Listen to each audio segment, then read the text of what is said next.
Hey everybody, welcome to Always Bored Never Boring. I don't normally flex my vocal cords on a Tuesday, but when Avalon Hill drops another round of teasers for the forthcoming HeroQuest expansion, Rise of the Dreadmoon, I have to make an exception. This time, rather than publishing a few images on their Discord, Avalon Hill have put together a short blog post, and I will link to that in the video description below so you can read it for yourself if you so wish. So what have we found out? Not a huge amount, but enough to be going on with. Probably the most interesting thing Avalon Hill has teased is the new Spectre enemy type. They're the floaty spooks blowing around on the front cover of the box. In my last Rise of the Dreadmoon video, I talked about the idea of adding a new undead enemy type and how I thought it was a good idea. It's about time we had something to go bump in the night besides zombies, skeletons, mummies, and the barbarian's head when he walks into a support beam. And these do look interesting. They have a movement of 8, attack 3, defend 3, 1 body point and 0 mind points. They are clearly enthralled to a higher power and have no real will of their own.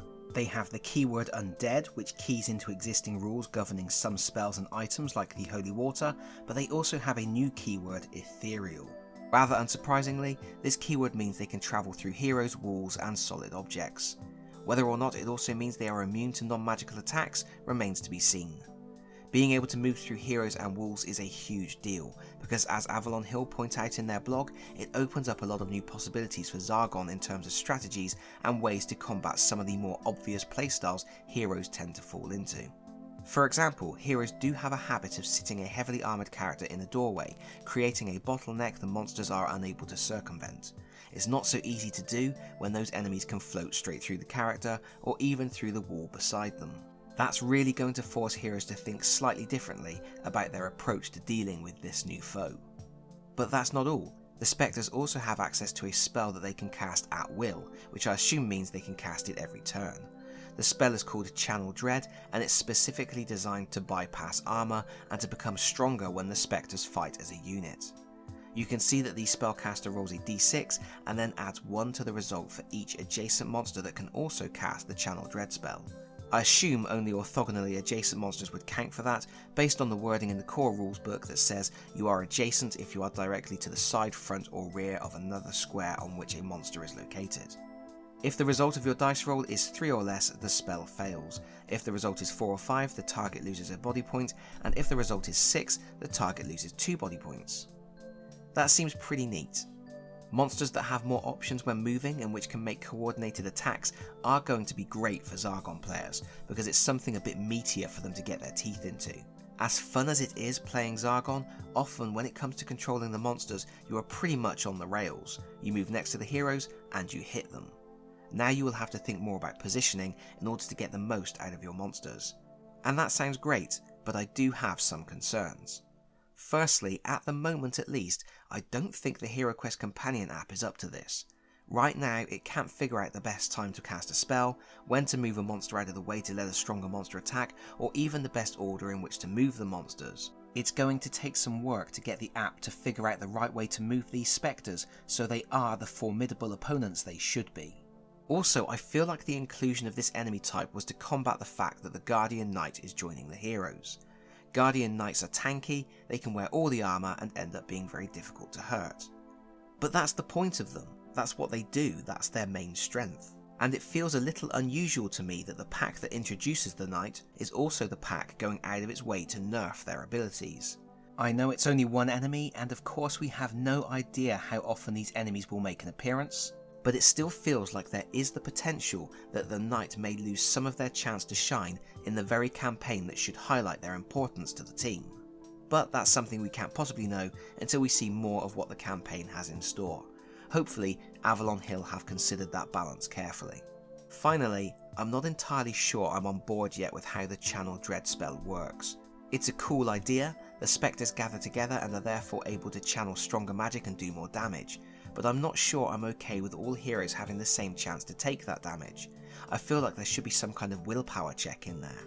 I'm also dubious about how quickly the Specters can build up their bonus when attacking. 2 Specters can make 1 attack each with a 66% chance of causing a wound and a 33% chance of causing 2 wounds. 3 Specters in a row would give you 2 attacks with a 66% chance of causing 1 wound or a 33% chance of causing 2 wounds, and a 3rd attack from the Spectre in the middle with an 83% chance of causing 1 wound and a 50% chance of causing 2 wounds. And that's assuming they aren't wiggling around and changing position before or after casting. It may not be in the same realm of terror as an angry warbear rolling his unblockable 2nd attack, but it would still only take 2 decent rolls to take a wizard out of commission. I guess it really depends on how many Spectres are in the box and how many appear at any one time. There are 3 on the box art, and that number does work well within the confines of how the Channel Dread spell works, because it means you would never be in a position to guarantee inflicting damage, which would require a spellcaster with 3 other spellcasters adjacent. But I think I've probably exhausted everything I was going to say about these Spectres, except maybe just to point out the artwork for the Spectres shows them with pointy ears. That suggests Zargon has been raiding some elven tombs for his army. Avalon Hill have also reconfirmed what we already knew, that the Guardian Knight is part of this expansion. I've talked about this at length in previous videos. I'm not going to add much here, other than to draw attention to the way Avalon Hill have described the Knight. First, they have said the Knight has new art and a new miniature. We knew this already, of course, but I'm taking this as confirmation of something I had already predicted, that in all other regards the Knight is the same as the retailer exclusive character that so many of us missed out on last year. That is to say, the Knight will have the same abilities. Although, wouldn't it be neat if the Knight had a deck of martial skills that they could select from, kind of in a similar way to how the Elf can select from the Elf spell deck in the Mage of the Mirror expansion. The other thing is more interesting, and in fairness, more of a stretch. Avalon Hill have used the wording, "The Knight makes their quest pack debut." What that means is the Knight has already been available, but is now appearing in a quest pack. But there's something about that phrasing that makes me think other quest pack debuts may be lined up for characters that have previously sold separately. That includes the 3 that were previously only available in the Mythic Pledge during the crowdfunding campaign. Next, Avalon Hill have mentioned this expansion is going to include potions. That may not sound that exciting, but there are several reasons I think this could be a really good addition to the game. First of all, these potions don't appear to be part of the equipment deck. It looks like they are going to come from their own Alchemist Workshop deck with new artwork on the reverse. Keeping the potions and equipment separate makes a lot of sense. Once your heroes are fully armed and armoured, they are really only going to be interested in buying potions, so keeping the cards in a different deck is a good idea. Additionally, old potions are getting a bit of an overhaul. Keeping the potions and equipment separate will also make it easier to incorporate those potions into your game for use in previous expansions, because you can simply sift all of the potions from the equipment deck and start using the new potion deck instead.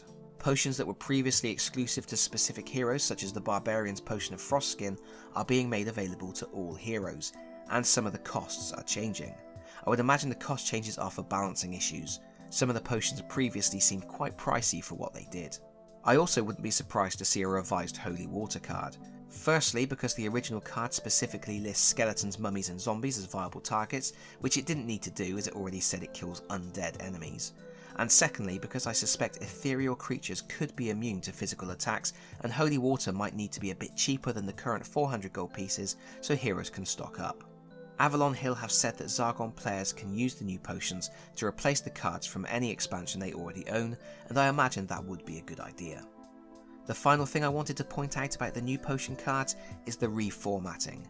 One of the bugbears I have with HeroQuest is the loosey-goosey language on the cards. Flavor text is quite often swirled in with rules, and sometimes that leaves card rulings open to interpretation. The new potion cards have been reworded and the text has been separated into distinct parts. You get an italicized fluff section which tells you what the potion is or looks like, then you get the actual rules and then the price at the bottom. For example, the Potion of Restoration originally read, "Drink this brown frothy liquid to restore 1 lost body point and 1 lost mind point. It's refreshing after a tough battle." The new version of the card reads, in italics, "The scent of lavender fills the air." And then in regular text underneath, "Drink this potion to restore 1 body point and 1 mind point." It's just a bit cleaner and is something I think Avalon Hill should have been doing from the start. It may be too late to clean up all the existing cards in the game, but I would like to see this format being used moving forwards. And finally, Avalon Hill have confirmed what already seemed pretty obvious just from the expansion's cover art. Rise of the Dreadmoon is going to follow on directly from Mage of the Mirror, continuing that story. However, they have also said that while this expansion is suitable for a group of seasoned adventurers who are continuing through the game's evolving story, it's also suitable for new players who can jump straight into this quest. That's interesting for a few reasons. One, it's really good from an accessibility point of view. More than once I've decided not to get into a game that's been out for a few years, simply because there are so many expansions and I feel like I don't know the best place to start, or I feel I have to invest in a lot of older material to catch up. Avalon Hill seem to be suggesting here that newcomers won't need to slog through 4 previous expansions to get to this point if they don't wish to, although of course we all know they should want to. That's a different matter. It also means that while they may be trying to expand the narrative, creating a richer, deeper world for us to explore, they aren't going to get so wrapped up in their own adventure that the game becomes too obtuse for casual newcomers. HeroQuest has always been an amazing introduction to adventure gaming, and making it so new players can jump in without feeling lost is quite a good idea. It does, however, beg the question on how they intend to balance this adventure. Previous expansions have all escalated in difficulty. They expected you to arrive at the dungeon with heroes who were already seasoned adventurers. A brand new group facing the Frozen Horror or the Mage of the Mirror were going to have a truly punishing experience. In fact, the Frozen Horror and Mage of the Mirror even included solo quests in the campaign that could be used to boost a new hero to ensure they were up to the challenge. If this new expansion is going to be suitable for new heroes, it's possible it won't include any solo missions for the knight to complete. Furthermore, I feel there must be something in place to up the challenge for a hardened group. Having a proper way to scale difficulty would be a first for HeroQuest. But I think that's probably all I have to say about that. Let me know your thoughts in the comments, because that's it from me for now. Thank you so much for watching. If you've enjoyed the video, please consider pressing the like button. If you've really enjoyed the video, please consider subscribing if you don't already do so. And hopefully, I'll see you all again very soon. Bye bye everyone. Bye bye.